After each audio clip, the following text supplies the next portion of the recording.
আসসালামু আলাইকুম। ও ভাই, দরবারের সিরিকুটের মুরিদদের উদ্দেশ্যে বলবো, খাজা চৌরুবী রহমতুল্লাহ আলাইহি এবং শাহী শেখ সিরিকুটি রহমতুল্লাহ আলাইহির এক হিস্টোরিক্যাল ঘটনা, ছোট্ট হলেও একটা হিস্টোরিক্যাল ঘটনা, আমাদের জন্য শিক্ষণীয় ঘটনা এখানে উপস্থাপন করব। যারা সিরিকুটি দরবারের মুরিদ আছেন, হুজুর কেবলা আলমকে মহব্বত করেন, তারা ভিডিওটা অনেক বেশি শেয়ার করবেন এবং আপনাদের মতামত কমেন্ট সেকশনে জানাবেন। একদিন খাজা চৌরুবী রহমতুল্লাহ আলাইহি এবং শাহী শেখ সিরিকুটি রহমতুল্লাহ আলাইহির সাথে চৌহর শরীফের অর্থাৎ হরিপুর বাজারে যাচ্ছে কোনো একটা কাজে যাচ্ছে।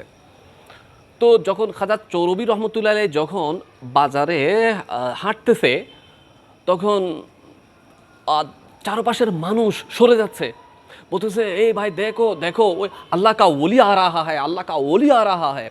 তো হুজুর কেবলা যেদিকে যাচ্ছে মানুষজন ওনাকে সাইড দিচ্ছে, হুজুর কেবলাকে দেখে সবাই তাকায় আছে, বলতে দেখো ইনি একজন আল্লাহর বলি, ইনি একজন আল্লাহর বলি। খাজা চৌরুবী রহমতুল্লাহ আলাইহি কথাটা কিন্তু খেয়াল করেছেন।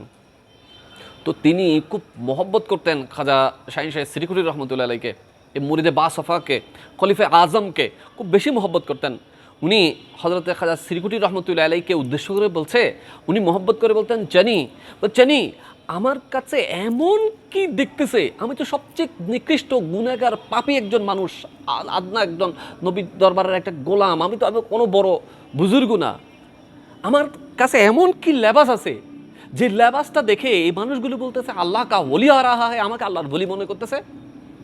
বলতেছে উনি খেয়াল করলো যে ওনার কাঁধের উপর একটা চাদর ছিল। তো উনি হঠাৎ করে খেয়াল করলেন, আচ্ছা আমার কাঁধে তো একটা চাদর আছে, এই চাদরটা দেখে কি এরা মনে করতেছে আল্লাহ কা ওলি আ রাহা হ্যায়, আমি বহুত বড় বুজুর্গ হয়ে গেছি এরকম মনে করতেছে।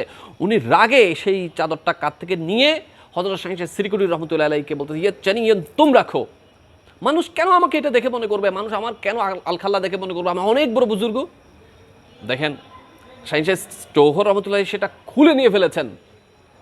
ও ভাই সিরিকুট দরবারের মুরিদ, আপনাদের উদ্দেশ্যে বলবো, আপনারা এখন ওই দাওয়াত ইসলামী বা ওই ইসলামী বা ওই দল এই দলের বড় বড় পাগড়ি দেখে তারা ওয়াশরুমে পর্যন্ত পাগড়ি নিয়ে চলে যায়, ওয়াশরুমে পর্যন্ত পাগড়ি ব্যবহার করে, তারা যেখানে যায় বাজারে সাজারে দোকানে হাঁটে, তারপরে রাস্তাঘাটে মসজিদ, মানে মোটামুটি যেখানে যায় ওয়াশরুমে পর্যন্ত দেখতেছে, তারা প্রস্রাবখানার মধ্যে পর্যন্ত বসে দেখতেছে পাগড়িটা। এগুলো তো রিয়া, এগুলোকে কি বলে, এগুলো তো লোক দেখানো, মুনাফিক ইসলাম। এরা মানুষকে ধোঁকাবাজি করার জন্য সবুজ একটা পাগড়ি, ইদ্দুল্লাহ মালামা, দাঁড়িয়ে রাখা নবী সুন্নাত, পাগড়ি দেওয়াও নবী সুন্নাত, কিন্তু এগুলো অলওয়েজ বর্তমান সময়ে এরা অলওয়েজ এগুলো ব্যবহার করছে। কেন করছে জানেন? এগুলো মানুষকে লোক দেখানো। আমাদের অনেক জামিয়ার ছাত্র, আমার ছাত্র আছে বা আমাদের শুভাকাঙ্ক্ষী আছে, তাদের সাথে যখন কথা বলি তারা অনেক কথা বলে, ওদের ভাইয়া ওরা এরকম করে, ও এরকম আমলদার এরকম। ও ভাই, আপনার দরবারের পীর মুর্শিদ খাজা চৌরুবী রহমতুল্লাহ আলাইহি নিজেকে গোপন রাখতেন যে বরহক আল্লাহর ভলি হবে, যারা বরহক সুফিপন্থী হবে তারা কখনো এই ধরনের রিয়া ইসলামে বিশ্বাসী নয়।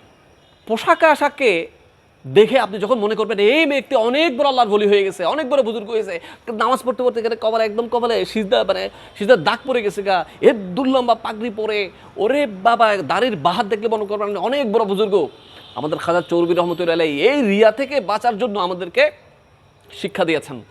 যারা আমার ভিডিওটা দেখেছেন আপনারা অবশ্যই ভিডিওটা শেয়ার করবেন এবং মতামত কমেন্ট সেকশনে জানাবেন। আসসালামু আলাইকুম রহমতুল্লাহি ওয়া বারাকাতুহু।